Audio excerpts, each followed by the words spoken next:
전도회가 오늘 찬양으로 영광 올려드렸는데, 같이 여기 나온 꼬맹이가 있어요. 네, 이름을 말하지 않겠습니다. 이 아이가 태어나갖고 조금 자랐을 때 몇 살인지 모르겠어요. 지금보다 한 2년, 3년 됐나? 그때 저를 딱 보더니, 하나님이다! 이러는 거예요. 그러더니 조금 지나고서, 목사님이야? 목사님 그랬나봐요. 저기 나갔는데, 목사님이다! 그러더니 오늘 식당 갔더니 전도사님이다! 이러는 거예요. 그래서, 하나님이 겸손하라 그러시는구나. 그래, 맞습니다. 우리가 점점 겸손해지고, 주님 앞에서 낮아지고, 정말 하나님께만 영광 올려드린 그런 삶을 살았으면 참 좋겠습니다. 우리가 룻기서 3장을 우리가 읽었습니다. 어떤 내용이 3장에 나오냐면, 나오미가 사랑하는 며느리 롯을 보아스와 결혼시키려고 합니다.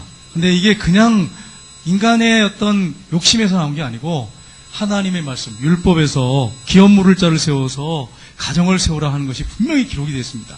그래서 그 말씀에 순종해가지고 기업 물을 자를 이제 나오미가 룻에게 얘기를 해서 보아스를 만나게 하고 그리고 기업 물게 하는 그런 내용이 기록이 되어 있는 게 이 3장의 내용입니다. 그럼 이 3장의 중심점이 뭐냐? 가장 핵심이 뭐냐?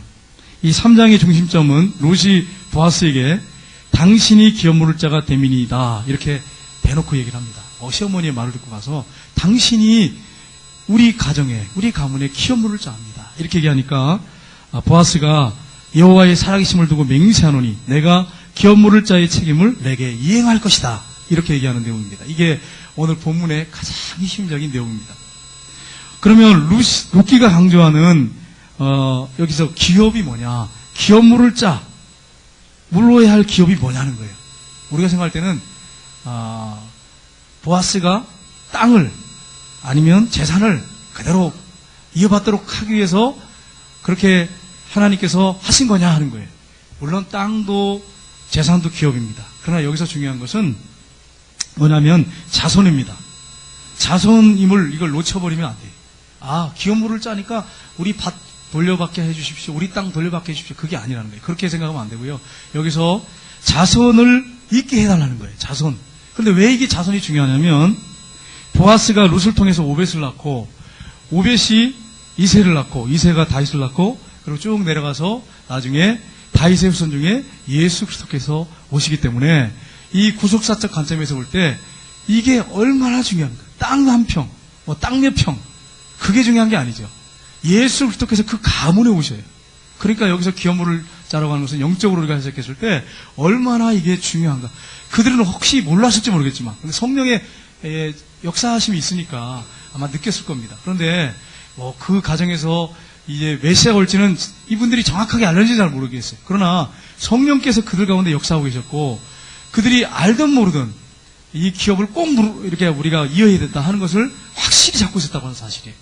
이걸 통해서 그들의 믿음을 우리가 알 수 있는데 이 본문을 자세히 나눠보면 다음과 같습니다.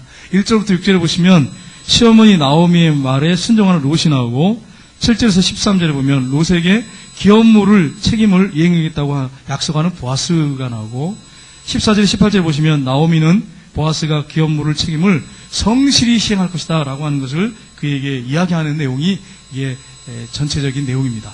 그러면 우리가 이 말씀을 보면서 3장을 보면서 하나님께서 보시기에 우리가 어떻게 사는 것이 합당한 신앙생활인가, 이 아름다운 가정을 보면서 어떻게 신앙생활하는 게 우리 가정이 아름답고 합당한 신앙생활을 할 수 있는가 하는 것을 같이 살펴보기 원합니다. 첫 번째는 질서에 순종하는 신앙생활입니다. 나오미는 며느리 룻을 사랑했습니다. 그 시간에 우리 여기 시어머니 되시는 분들 많이 계시는데 제가 며느리를 사랑하십시오 그러면 아멘 하시기 바랍니다. 며느리를 사랑하시길 주님으로 축복합니다. 네, 며느리를 사랑하세요. 시어머니가 며느리를 사랑해주지 않으면 누가 사랑해줘요? 이웃집 저쪽 할머니가 사랑해줘요? 그래도 믿던 곱던 일단 우리 가문에 들어왔어요. 우리 가정에 들어왔어요. 그러면 누가 사랑해줘야 돼? 날개 아래 품는 것처럼 이 성경에 이 기장이 나오잖아요. 날개 아래 품어주는 거지. 우리 가정에 들어온 잘하다 못하던 우리 가정에 들어온 며느리 내가 품어줘야 누가 품어주냐? 그걸 품어주고 사랑해야지. 그게 성경적이에요. 이 2장이 그렇게 말씀하고 있잖아요. 3장에도 룻이 이 며느리를 얼마나 사랑하는지 몰라요. 1절 한번 보겠습니다. 1절 같이 읽겠습니다. 룻의 시어머니가 나오미가 그에게 이르되 내 딸아 내가 너를 위하여 안식할 곳을 구하여 너를 복되게 하여야 하지 않겠느냐. 지금 뭐라고 그러고 있습니까? 내 딸아 내가 너를 위해서 안식할 곳을 구해야 되지 않겠느냐. 네가 남편 잃고 가부로 어떻게 평생을 살겠냐. 가슴 아픈 거예요. 시어머니로서. 그러니까 며느리를 얼마나 사랑했는가 하는 것을 알 수 있어요. 내가 너 안식하는 거 봐야 내가 눈 감지 않겠냐.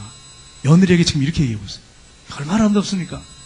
우리 대한민국 시어머니들만 이 정도만 되면 며느리한테 뭐 순장해라 잘해라 뭐 말할 것도 없어요. 고부간할 땐 말할 것도 없어요. 이런 마음만 서로 갖고 있다면, 시어머니가 이런 마음을 갖고 있다면 걱정할 것도 없어요. 근데 우리나라가 이거 빨리 해결돼야 돼. 딸만큼 못해주더라도, 딸만큼 뭐 아무리 여러분 잘해준다고 며느리 한다고 딸만큼 해줄 수 있겠어요? 딸은 미운정 공주 다 들었잖아요. 딸은 막 엄마한테 소리 지르고 전화로 막 하고 막 뭐라고 함부로 해도 그래도 내 딸이잖아. 그래 다 챙겨주잖아 가면. 근데 며느리들은 시어머니한테 함부로 못하잖아. 아무리 뭐 바뀌었다고 세상이 바뀌었다고 해도 함부로 못하잖아. 근데 시어머니 며느리한테도 함부로 해요. 어떤 시어머니 보면. 물론 우리 교회 권사님들이 있었는데 한 분도 그런 분이 없는 줄 압니다. 그런데 그렇게 한단 말이에요. 막 상처 주고 막 함부로 말하고 그렇단 말이에요. 그래서 여러분 딸만큼은 못하더라도 딸만큼 못하더라도 그래도 내 집에 들어온 그래도 귀한 딸 아닙니까? 저 가정에서는 귀한 딸이란 말이에요. 그 딸을 내가 품지 않으면 내 날개로 보호해주냐면 누가 보호해줘? 그런 마음을 가지고 품어주고 사랑해준다면 얼마나 그 가정이 아름답겠어요? 그 가문이 얼마나 아름다운 가문이에요. 우리 시어머니가 이런 분이 칭찬하고 다니면 얼마나 좋습니까? 나오미가 지금 며느리 룻에게 지금 무슨 얘기합니까? 안식을 누리게 했으면 좋겠다. 네가 정말 안식한 가정을 얻어서 가정을 행복하게 꾸렸으면 좋겠다. 이 말은 무슨 말입니까? 결혼해가지고 남편과 함께 살면서 가정에서 안식을 누렸으면 좋겠다. 쉽게 말하면 이런 얘기죠. 영적으로 하면 뭘 누리게 보냐면 우리가 예수 그리스도 안에서만 참 안식이 있다는 거예요. 신랑이신 예수 그리스도의 품 안에 들어야만이 우리가 참 안식이 있다고 하는 것을 보여주는 말씀이에요. 예수님 말씀하셨어요. 수고하고 무거운 짐자들아 다 내게로 오라. 내가 너희를 쉬게 하리라. 저도 일하다 보면 힘들 때가 있어요. 지칠 때가 있어요. 그런데 무릎 꿇고 주님 앞에 나가면 안식이 와요. 마음에 영혼의 안식이 와요. 우리 예수님이 여러분의 진정한 안식처인 줄 믿기를 주님으로 축복합니다. 신랑이 안식처로 생각하시면 안 돼요. 신랑은 여러분을 잘 섬기고 여러분 부족한 거 메꿔주는 거지. 신랑이 안식처 된다? 물론 안식처가 되는 경우 있어요. 힘들 때 남편의 품에 안겨서 울 때 끌어안아주고 기도해주고 그럼 얼마나 안식처가 되겠어요? 늘 그런 건 아니잖아요. 서로 말 안 하고 막 일주일 버티기도 하고 막 서로 눈을 기기도 하고 그러잖아요. 안식처가 안 될 때가 있단 말이에요. 부부간에는. 될 때도 있지만. 그러나 우리 주님에게 가면 우리 주님에게는 언제든지 주님은 우리를 품어주세요. 그분이 위로해 주시고 우리의 마음과 영혼에 안식을 주시고 얼마나 감사해요. 그래서 여러분 저와 여러분이 힘들고 어려울 때 다른 데 찾아가지 마세요. 주님 앞에 가시기를 주님으로 축복합니다. 괜히 이상한 제비들 만나러 이렇게 다니면 안 돼. 보면은 막 믿는 사람도 이상한 남자 만나가지고 막 돈 다 그냥 날려버리고 그런 사람 있잖아요. 서울에 보면 있어요. 구미에는 없는데. 그래가지고 이상한 집사님들이 그런 분들이 있어요. 침바람 나가지고 돌아다니면서 그냥 싹 날리고 그냥. 여러분 그런 사람이 안식처소가 아니라 우리 예수님이 안식처소예요.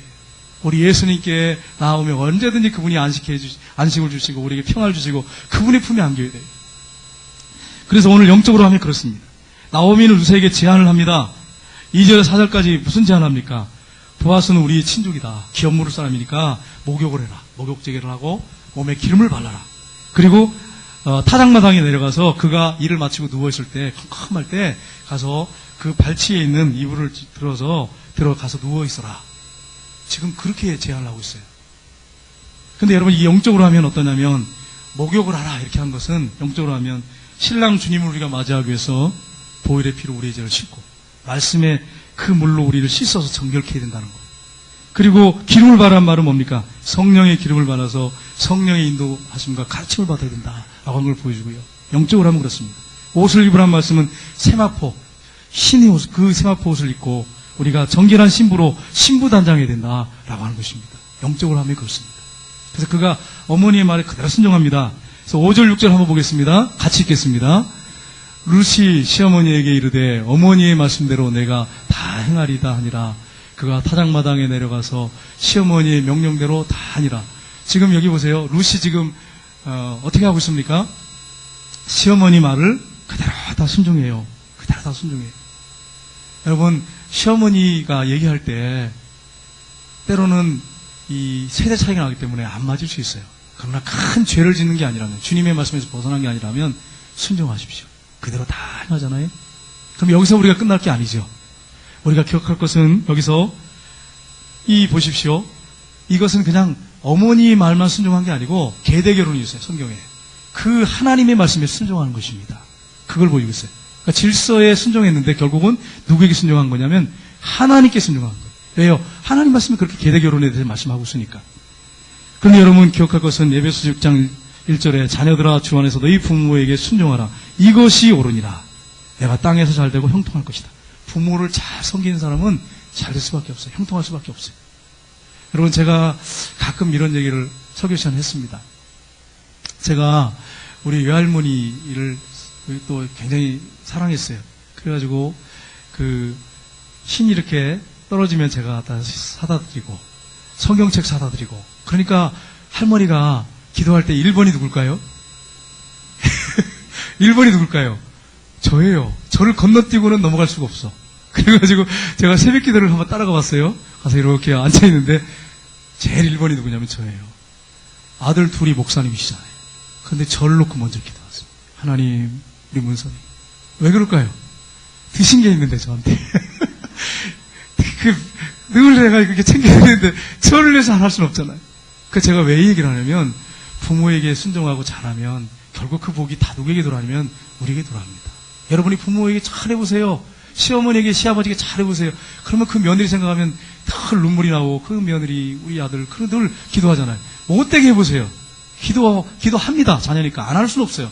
그러나 안 할 수는 없지만 그게 사랑의 마음에서 간절한 마음에서 나오는 기도냐 하는 거예요. 그걸 한번 생각해 보세요. 자녀가 나한테 늘 잘했어. 따뜻하게 해줬어. 그러면 그 자녀 생각하면 말도 안 되는 소리 안 돼도 순종하고 우리 딸, 우리 아들 하나님 그 아들 축복하셔야 됩니다. 우리 아들 축복해야 됩니다. 그렇게 안 하시겠어요? 그래서 부모에게 순종하는 것은 결국 복이 돌아와요. 세상이 아무리 바뀌어도 하나님 말씀 변함이 없어요. 여러분 부모에게 시부모님에게 잘하셔야 돼요. 우리 강소경 제가 여기 또 며느리라고 와 있는데 여기 와 있어요. 저도 소개하겠지만 있어서 그런 게 아니고 이 성경에 그렇게 돼 있어요. 성경에 시부모님에게 잘하셔야 돼요. 우리 며느리 육 같은 며느님이 시부모님에게 잘하셔야 돼요. 아들도 잘해야 돼요. 아들도 순종하고 그렇게 할 때 하나님 복을 주세요. 여러분 성경이 뭐라고 말씀했어요? 아내는 남편에게 주님께 하듯 복종하라 그랬어요.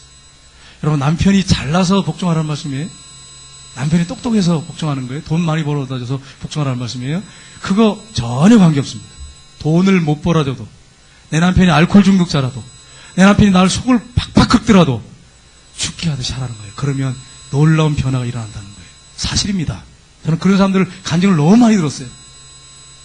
아내를 쭉 패고 술 먹고 못된 짓 하고 그런데 그 남편을 예수님께 하듯하니까 그 남편이 나중에 그 아내의 그 피눈물을 흘리는 그걸 보고 통곡하면서 돌아와서 아내를 얼마나 사랑하는지 몰라요. 그렇게 변화시키라는 거예요. 여러분 우리가 말씀에 순종하면 역사가 일어나는데 순종을 안 하니까 역사가 일어나지 않는 거예요. 저나 여러분이 순종하지 않으니까 역사가 일어나지 않는 거예요. 남편을 주님께 하듯 한번 해보세요. 처음에는요. 왜 이러나 뭘 바라고 이게 또 그러나 그렇게 할 수 있어요. 그러나 계속 한번 해보세요. 그러면 뭔가 있구나. 예수 안 믿는 남편도 뭔가 있구나. 왜 이럴까? 세상 여자들은 안 그러는데. 그러면서 조금씩 감동을 받아요. 그러다가 예수 믿으러 가면 그건 책방입니다. 바로 나와요. 근데 맨날 싸우고 남편을 함부로 하고 남편을 막 자지우지하고 마음대로 하다가 예수 믿으라고 해보세요. 너나 잘 믿어라. 너 믿는 예수님이 그런 분 아니냐. 너나 잘 믿어라. 이렇지 않겠어요. 그래서 성경이 뭐라고 말씀했어요? 남편을 주님께 하듯이 잘해주고 못해도 그거 가지고 잘해주면 잘해주고 못해주면 못해주고 이건 세상 방식이에요. 그건 성경적인 원리가 아닙니다. 성경은 남편이 나에게 못해주고 나를 힘들게 하고 고통을 줘도 죽게 하듯이 하라는 거예요. 그러면 하나님이 그 남편을 변화시키겠다는 거예요. 순종하면. 남편 우리 장로님 아멘 하시네. 우리 남편들에게 순종하시기를 주님 여러분 축복합니다. 뭐 함부로 남편들을 하라는 얘기 아니에요. 제 말씀은 성경 말씀대로 하면 하나님이 그렇게 복을 주신다는 거예요. 또 성경이 뭐라고 말씀했어요? 종은 육체의 상대에게 순종하기를 그리스도께 하듯 주님께 하듯. 직장 생활할 때 까다로운 주인들이 있어요. 사장들이 있고 또 직장 상사들이 있어요. 그런 까다로운 사람이라 할지라도 순종을 하는 거예요. 그래야 하나님이 복을 주신대. 저는 체험적으로 그걸 압니다. 제가 경험해봤기 때문에. 제가 무섭고 엄격한 목사님 밑에 있어봤기 때문에 알아요. 그런데 그래도 내가 순종하고 사랑하려고 하고 처음 미웠어요. 분노가 막 일어나. 그런데 주님이 그러시더라고요. 사랑에는 두려움이 없나니 네가 사랑했느냐. 사랑했더니 해보니까 정말 해보니까 하나님이 은혜 베푸세요. 그래서 저에게 얼마나 그 목사님이 잘하시는지 몰라요. 다른 사람들은 두려워서 부목사님들이 벌벌 떨고 안 가는데 저한테는 얼마나 잘하시는지 몰라요. 그리고 어디 가면은 고기 사주시고 그러더라고요. 제가 왜 얘기를 하냐면 아무리 까다로운 종이라도 주님께 하듯이 하면 주님께서 감동을 줘요. 역사가 일어나요. 그 공동체를 바꿔놔요. 근데 자꾸 대적하고 거역하고 우습게 여기면 하나님이 그 공동체에 어떻게 복을 주겠어요? 하나님은 질서에 따라 복을 주시는 질서의 하나님이신데 그걸 역행해버려, 거슬러버려, 무시해버려. 또 어떻게 그 사람에게 복을 주고 그 공동체에 복을 주겠습니까? 있을 수가 없는 일이에요. 하나님 질서의 하나님이신데. 우리가 성경에 지금 제가 얘기하는 겁니다. 제 개인적인 사견을 지금 얘기하는 게 아니에요. 하나님이 그렇게 말씀하셨어요. 저는 체험적으로 저는 아멘이에요. 왜냐하면 저는 너무나도 많은 체험을 했기 때문에 그런 부분에 대해서. 하나님은 살아계십니다. 하나님은 눈을 시뻘겋게 뜨고 보고 계세요. 그분이 보고 계시는데 그분이 역사 안 하시겠어요? 그러니까 세상 방식 따라가지 말고 하나님 말씀하셨으면 그냥 말씀대로 그냥 따라가십시오. 그러면 하나님이 여러분에게 은혜 주시고 복을 주신다고 하는 것을 잊지 말아야 됩니다. 두 번째는 하나님의 말씀에 순종하는 생활입니다. 룻이 밤에 보아스의 타작마당에 내려갑니다. 가서 이제 달빛, 별빛이지요. 연인들의 만남 같습니다. 딱 갔어요. 가가지고 7절, 8절 보겠습니다. 같이 한번 보겠습니다. 보아스가 먹고 마시고 마음이 즐거워 가서 곡식 더미의 끝에 눕는지라 룻이 가만히 가서 그의 발치 이불을 들고 거기 누웠더라. 밤중에 그가 놀라 몸을 돌이켜본즉 한 여인이 자기 발치에 누워 있는지라. 아멘. 얼마나 놀랐겠어요. 자고 있는데 발에 뭐가 탁 걸려. 이게 보니까 웬 여자가 누워 있어. 깨끗한 보아스가 얼마나 순결하고 거룩한데 그렇게 살았는데 믿음으로 살았는데 웬 여자가 누워 있어. 보니까 누구예요? 룻이에요. 자기 논에서 그 밭에서 이렇게 이삭을 줍던 룻이에요. 여러분 룻이 시어머니 말 그대로 하잖아요. 여러분 어머니 망측스럽습니다. 제가 어떻게 거기 가서 누워 있습니까? 남자 처음 알지만은 어떻게 그 나이 많은 사람 그 발치에 가서 누워 있습니까? 이렇게 하면 거역한 게 아니라 순종했잖아요. 근데 이게 어머니 시어머니에게만 순종한 게 아니고 하나님께 순종한 거예요. 하나님께 순종한 거예요. 하나님 말씀에 순종한 거예요. 율법에 있으니까. 보아스는 밤중에 발치에 누워 있는 여인을 보고 놀라서 넌 누구냐 묻습니다. 깜깜하니까 안 보였나 봐요. 그래서 물었을 때 나는 당신의 여종 루시오니 당신의 옷자락을 펴서 당신의 여종을 덮으소서. 이는 당신이 기업 물자가 됨이냐. 당신의 옷자락을 나에게 덮어주십시오. 무슨 말입니까? 나는 과부입니다. 나는 기업 이을 사람이 없습니다. 나는 가난한 사람입니다. 당신이 나를 덮어주십시오. 당신이 나에게 은혜를 내려주십시오. 이 얘기죠. 여러분 이게 영적으로 하면 어떻습니까? 에스겔서 16장에 보시면 이스라엘이 벌거벗은 몸에 피투성이가 되어온 상태를 얘기합니다. 버려진 상태, 피투성이가 됐어. 근데 하나님 뭐라고 말씀합니까? 너희들이 그런 상태였는데 내가 너희를 데려다가 물로 씻기고. 에스겔 16장 8절 보겠습니다. 같이 읽겠습니다. 내가 내 곁으로 지나며 보니 내 때가 사랑할 만한 내 옷으로 너를 덮어 벌거벗은 것을 가리고 내게 맹세하고 언약하여 너를 내게 속하게 하느니라. 나 주 여호와의 말이라. 네가 의지할 사람이 없고 피투성이가 된 채 옷도 입지 않고 벌거벗은 몸으로 있을 때 내가 너를 데려다가 씻고 옷을 입혀주고. 그게 여기 보면 에스겔에서 나옵니다. 옷을 내가 너를 덮어주고. 무슨 말입니까? 내가 너를 내 신부로 삼았다. 지금 그 얘기를 하고 있어요. 우리도 마찬가지예요. 우리도 벌거벗은 사람처럼 주님 앞에 내놓을 만한 거 아무것도 없어요. 피투성이처럼 아무것도 내놓을 게 없잖아요. 솔직히. 그런데 주님이 우리에게 은혜의 옷을 덮어주셨어요. 보혈의 피로 덮어주시고 하나님의 의의 옷을 우리에게 입혀주셨어요. 이걸 우리가 잊지 말아야 돼요. 성경에 보십시오. 아담하가 선악과를 따먹었어요. 그래서 부들부들 떨고 있습니다. 무화과 잎을 엮어가지고 치마를 해서 옷을 입었어요. 근데 이게 뭐 얼마나 갑니까? 해가 뜨니까 시들어가지고 다 떨어져 버리잖아요. 그 알몸이잖아요. 하나님 그들을 부르세요. 범죄한 그들을 부르세요. 아담아, 하와 이리 와라. 그러시더니 양을 잡았어요. 양 2마리를 잡아가지고 가죽옷을 내가지고 그들에게 입혀줬어요. 무스탕을 입혀줬어요. 얼마나 감사해요. 근데 오늘날도 마찬가지예요. 우리가 그런 상태, 죄 가운데 빠졌을 때 하나님이 우리를 방치하시는 분이 아니에요. 아무개야 와라. 네가 죄졌지만 와라. 오면 내가 너에게 너의 죄를 씻어주고 내가 의의 옷을 너에게 입혀줄 것이다. 하나님 오늘날 우리에게 동일하게 하시잖아요. 우리가 한 주간 동안 돌이켜보면 하나님 앞에 죄진 것밖에 없잖아요. 솔직히 돌이켜보면. 그런데 우리 하나님께서 우리를 사랑하시고 여전히 받아주시고 오라고 하시잖아요. 그리고 그 보혈의 피를 씻어주시고 우리에게 의의 옷을 입혀주시잖아요. 이게 얼마나 큰 축복입니까? 이런 복을 누리고 있는 사람들이 저와 여러분입니다. 오늘 보아스가 룻에게 그렇게 하고 있습니다. 보아스는 룻을 칭찬합니다. 뭐라고 칭찬합니까? 내가 가난하건 부하건 젊은 자를 따르지 아니하였으니 이렇게 얘기합니다. 칭찬하죠. 내가 현숙한 여자인 줄을 나의 성읍 백성들이 아느니라. 요즘 젊은 여자들이 만약에 과부가 돼서 혼자 됐어요. 미망이 됐으면 연세든 나이 많은 사람하고 결혼하려고 하겠어요?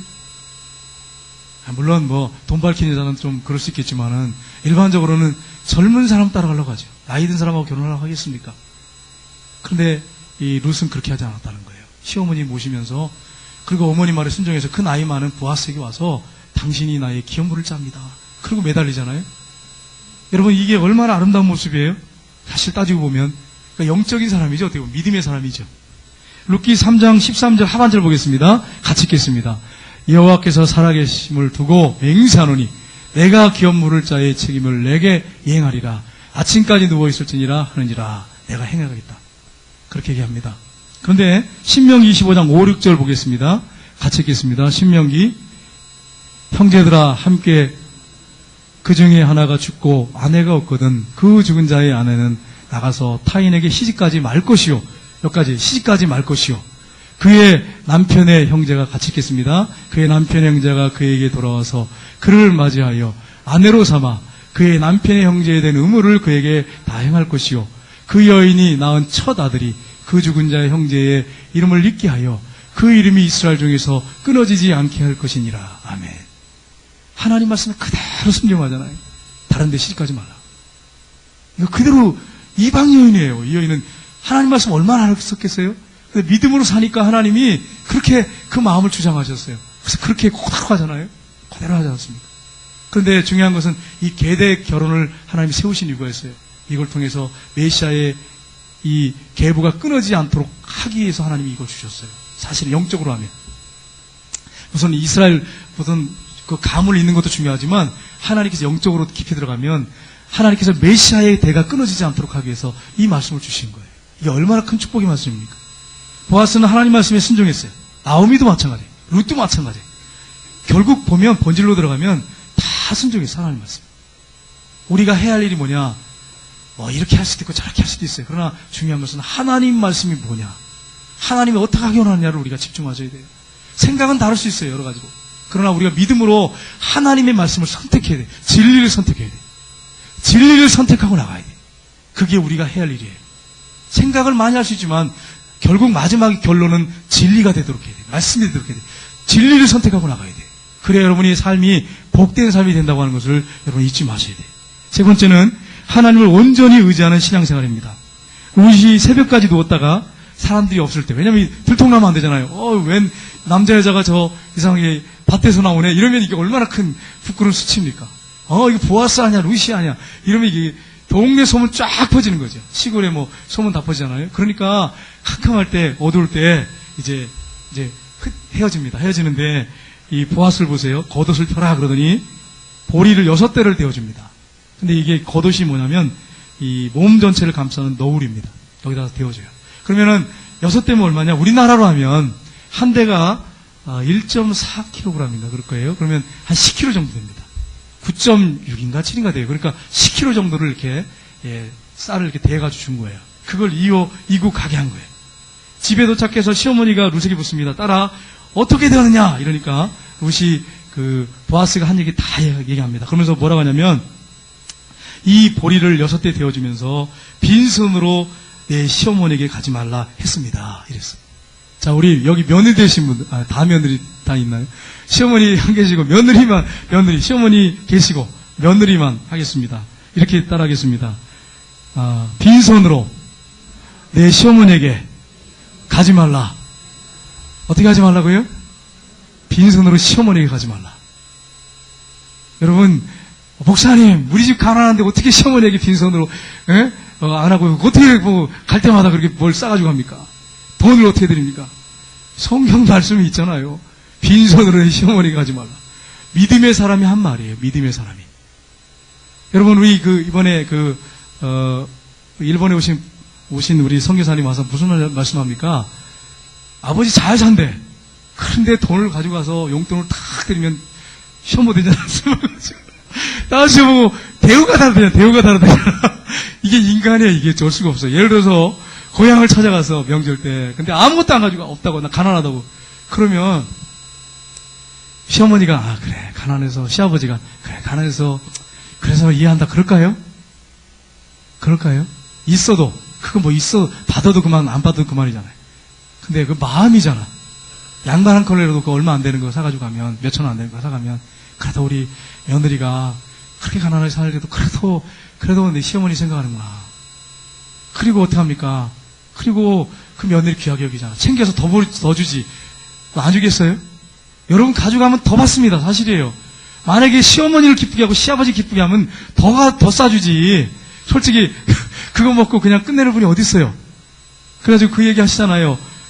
그렇게 해가지고 딱 대접하면 저 뻣한 데까지 나와가지고 한대잖아요. 성교사 얘기잖아요. 숨어가지고 탁 보시고. 그런데 가가지고 한 번은 아무것도 안 가지고 가니까, 있는데도 뭐 바쁘다고 안 가지고 가니까 잘 가라. 그리고 방에서 그렇게 인사했다고 얘기하시잖아요. 시아버지가, 아버지가. 아버지가 그랬대. 그러면 시어머니한테는 오직 하겠어요. 시어머니에게 빈손으로 가지 마시기를 주님으로 축복합니다. 여러분, 돈을 많이 싸가라는 얘기 아니에요. 가슴에 사랑하는 마음을 가지고 적은 선물이라도 정성을 다해드리고, 만약에 어렵고 끈이가 없고 힘들면, 끈이도 못하고 그러시면 먹을 거 사드려야지. 쌀 사다 드리고 해야지. 우리가 그게 당연하게 해야 할 본분이잖아요. 우리가 빈손을 가지 말라 그랬어요. 그리고 싸서 주잖아요. 참 보아스는 멋있는 사람이에요. 그리고 도리를 알아요. 하나님 말씀을 알고 도리를 아는 사람이에요. 우리는 내 부모를 공경하라는 말씀을 잊지 마셔야 돼요. 시부모님 잘 섬기십시오. 그리고 또 며느리를 사랑하십시오. 내 딸처럼은 못하더라도 사랑하십시오. 룻기서 3장 18절 보겠습니다. 같이 읽겠습니다. 18절 말씀. 이에 시어머니가 이르되 내 딸아 이 시간이 어떻게 될지 알기까지는 앉아있으라. 그 사람이 오늘 이 일을 성취하기 전에는 쉬지 아니하리라 하니라. 지금 이 말씀은 왜 하는지 아십니까? 이 사건이 어떻게 될지를 한번 보자. 보아스보다 더 가까운 친족이 있었거든요. 그러니까 이걸 어떻게 빨리 처리하고 이렇게 대를 이을지 한번 봐라. 이 얘기를 지금 하고 있는 것입니다. 앉아있어라 이러죠. 앉아있어라. 너 아무것도 하지 말고 이제는 가서 발치에 누워있어라 그거 아니에요. 이제 집에 앉아있어라. 가만히 있어라. 왜 지금 앉아있으라 그러는지 아십니까? 하나님께서 보아스를 통해서 어떻게 하시는 것을 봐라 이 얘기예요.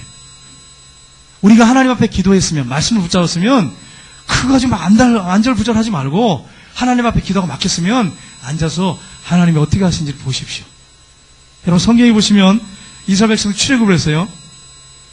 그래가지고 이제 홍해바다까지 앞에까지 왔어요. 딱 왔는데 앞에 바다가 바다가 탁 놓여있어요. 뒤에는 애국 군대가 지금 막 마차를 병거를 가지고 쫓아와요. 그러니까 이스라엘 백성들이 막 어떡합니까? 막 울면서 애굽 땅에 매장지가 없어서 여기 끌어내가지고 우리를 죽게 하느냐. 하면서 막 모세하고 막 아론 막 원망하고 돌로 칠 정도로 갔잖아요. 모세가 뭐라고 얘기합니까? 너희는 가만히 서서 여호와의 구원하심을 봐라. 하나님이 어떻게 하시는가 한번 봐라. 하나님을 의지하라. 현실만 보고 현상만 보고 두려워하지 마라. 앞에 홍해바다가 있고 뒤에 애국 군대가 쫓아간다고 그 환경과 현실만 보고 두려워하지 마라. 하나님 살아계시지 않냐. 가만히 서서 어떻게 역사하신지 봐라 그랬잖아요. 하나님 어떻게 하셨어요? 앞에 손을 내밀었더니 홍해바다를 가졌어요. 우리의 삶에, 우리 가정에, 우리 교회에 이럴 수 있어요. 앞으로 갈 수 없고 뒤로 갈 수 없고 홍해바다가 놓여있고 애국 군대가 쫓아오고 아무것도 없고 절망적이에요. 그때 우리가 해야 할 일이 뭡니까? 하늘을 바라봐야지. 사방이 막혔는데 왜 사방을 둘러봐? 그러면서 원망을 왜 사방을 둘러보면서 원망을 해요? 사방이 막혔으면 하늘을 봐야지. 그렇지 않습니까? 하나님 바라봐야지. 하나님 바라보고 이제 하나님 사방을 봐도 의지할 데가 하나도 없습니다. 절망입니다. 사면초가입니다. 이제 이제 하나님 바라봅니다. 하나님 어떻게 하신 거 보겠습니다. 그러면 하나님이 홍해 가운데 길을 내시잖아요. 사방이 막혔을 때는 홍해 바다에 길을 내십니다. 앞에 길이 안 열릴 것 같지만 하나님이 열어주십니다. 여러분 믿으시길 주님으로 축복합니다. 가정에 지금 절망적인 문제로 사면초가에 부딪혀가지고 이렇게도 못하겠고 저렇게도 못하겠고 아무것도 없고 막 절망적입니까? 사방을 둘러봐도 뭐 방법이 없어. 살 길이 없어. 그러면 이제 하나님 바라보세요. 하나님밖에 의지할 분이 없습니다. 100% 하나님 의지하겠습니다. 그리고 하나님 바라보면 하나님이 홍해 바다 가운데 길을 열어주십니다. 그 사실을 여러분 믿고 믿음으로 나갈 때 하나님의 역사하심을 처음 하기를 주님 여러분 축복합니다. 제가 제 처음에도 해보니까 그러더라고요. 방법이 없어. 인간적인 방법 아무리 굴려봐도 이게 안 돼. 그래가지고 하나님 어떻게 하면 좋겠습니까? 두 손 들고 그때는 방법이 하나밖에 없잖아요. 천부의 의지 없어서 손 들고 옵니다. 하나님 나 하나님밖에 없어요. 하나님 도와주세요. 근데 길을 열어주시더라고요. 제가 그걸 처음 했기 때문에 여러분 말씀드려요. 하나님 사방을 눌러봐도 방법이 없네요. 어떻게 해요? 하나님 손 들고 옵니다. 하나님 어떻게 하면 좋겠어요? 근데 하나님은 홍해 가운데 바다 가운데 길을 내시잖아요. 불가능한 곳에 길을 내시잖아요. 여러분 그렇습니다. 우리가 절망적인 환경 가운데 있을 때, 가정이 그럴 때, 교회가 그러고 우리나라 민족이 이럴 때 소망이 없어. 소망이 없죠. 그럴 때 하나님을 바라보세요. 하늘 그어서 하나님 바라보세요. 하나님이 하나님에게 길이 있습니다. 방법이 있습니다. 여러분 우리 하나님이 그렇게 살아계시는데 그러니까 우리가 믿는 사람이 아무것도 없어 큰 소리 치고 살 수 있는 방법 그것밖에 없잖아요. 여러분과 제가 뭐가 있어요? 아무것도 없잖아. 돈이 있어요? 뭐가 있어요? 아무것도 없잖아. 근데 큰 소리를 외치고 살아요. 하나님이 계시니까 큰 소리 치고 사는 거예요. 여러분 이 사실을 믿고 절망적인 가운데 있습니까? 하나님 의지하십시오. 한 주간 동안 절망적인 환경에 붙으실 수 있어요. 그 환경만 바라보지 말고 그것 때문에 매장지가 없어서 여기까지 있는데 서로 죽이려고 합니까? 그러지 말고 하나님 구원을 하시는 하나님을 봅니다. 내가 이제 가만히 앉아서 기도하면서 하나님이 어떻게 역사하시는 걸 보겠습니다. 내 노력은 한계력입니다. 나는 방법이 없습니다. 하나님이 역사하실 차례입니다. 그리고 여러분이 하나님을 의지하시면 하나님이 홍해 가운데 길을 열으신 것처럼 여러분의 가정에 우리 교회에 이 나라에 길을 열어주실 것입니다. 이 사실을 여러분 확실하게 믿고 한 주간 동안에 주님만 의지하시고 승리하시기를 주님의 이름으로 축복합니다.